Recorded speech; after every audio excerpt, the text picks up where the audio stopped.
All right, I'm going to respond to this comment here regarding Cuba's current bad situation. I'm going to try to skip over this petty stuff that he says because he's just like trying to paint me in a certain light that's obviously not true for anyone that knows me. So, is rather telling the fact that none of your cited examples of communist success exist today, while even the relatively success of Slovenia. Well, again, why would they continue to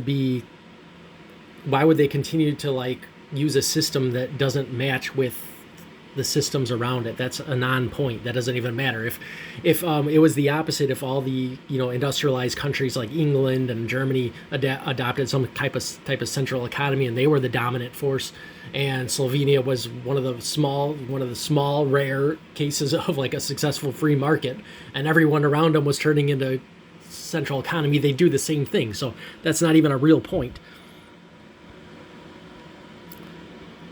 Okay, so I think that okay, he also said he wants to be more sarcasm here, because these people they act like subhumans. They don't know how to, like, I'm telling you, if I was talking to this guy like in person, he wouldn't even act like this. He would talk to me like a normal human being.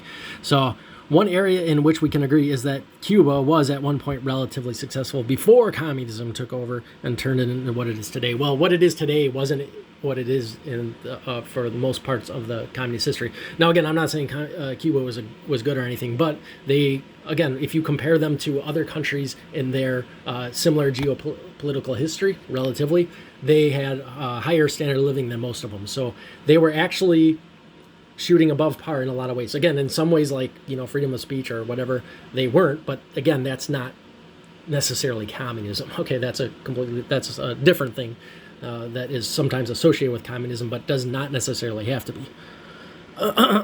Yeah, I'm not admitting anything, but you're definitely under indoctrination because you're just repeating propaganda. I'm here trying to like talk economics, and I have no affiliation to communism or democracy or anything like that.